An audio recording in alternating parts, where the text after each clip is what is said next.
एक अमेरिकी महिला श्रीमती हीथर थॉमसन, जिसे बाबा ने सीता नाम दिया था, उन दिनों लंदन में एक विश्वविद्यालय में अध्ययन कर रही थीं। उन्होंने बाबा को देखा नहीं था, लेकिन मित्रों से उनकी यश गाथाएं सुनी थीं। एक दिन श्रीमती थॉमसन लंदन में बस में यात्रा कर रही थीं। उस दिन डबल डेकर बस के प्रवेश द्वार के समीप वाली सीट पर वो बैठ गईं। पूरी बस खाली थी, उनकी बगल में कोई नहीं था। बस का कंडक्टर ऊपरी मंजिल में था। एकाएक बस रुकी। एक बहुत साधारण सा व्यक्ति बगल में एक कंबल दबाए उनके सामने आकर खड़ा हो गया और अति आकर्षक मुस्कान से उनकी ओर देखने लगा, जैसे कि कह रहा हो, थोड़ा आगे सरको, मैं यहाँ बैठना चाहता हूँ। वो थोड़ा बगल में खिसक गई और वो उनके पास बैठ गया। उन्हें किसी का इस तरह देखना अच्छा नहीं लगा, इसलिए थोड़ा मुड़कर खिड़की के बाहर देखने लगी।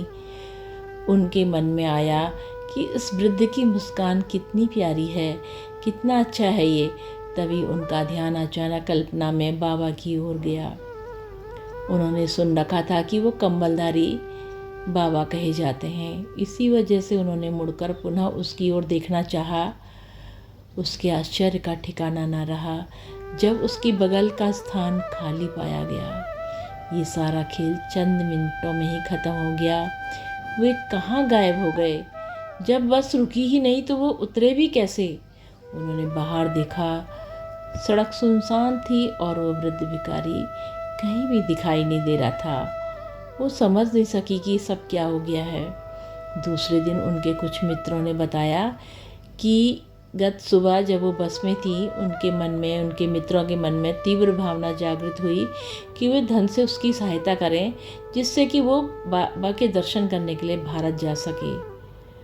पर उसकी एक समस्या थी कि वो उस धन से भारत तो पहुंच जाती, पर वहाँ कैसे रह पाती कम पैसों में। वो उसके सामर्थ्य से बाहर की चीज़ थी। इस समस्या के हल के लिए बाबा ने एक और चमत्कार किया। इंग्लैंड में हर सत्र के बाद हर विद्यार्थी अपने घर जाने के लिए धन का भुगतान विश्वविद्यालय से ले रहा था। उसने भी इसके लिए आवेदन पत्र दे दिया। उसे आश्चर्य हुआ कि अधिकारियों ने उसकी मांग से दूनी राशि का चेक उसको दे दिया। उसने फ़ोन करके उन्हें अपनी गलती का अवगत कराया, तो लेकिन उनका कहना था कि जो राशि उसे दी गई है वो सही है। इससे उसने यही समझा कि बाबा चाहते हैं कि वो उनका दर्शन करें। एक महीने में ही वो दिल्ली आ गई। फिर वहाँ से कैंची धाम आ गई। आश्रम में प्रवेश करते समय ही उसने निर्णय लिया कि उनसे पूछूंगी कि क्या आप वही वृद्ध हैं जिन्होंने मुझे लंदन में बस में दर्शन दिए।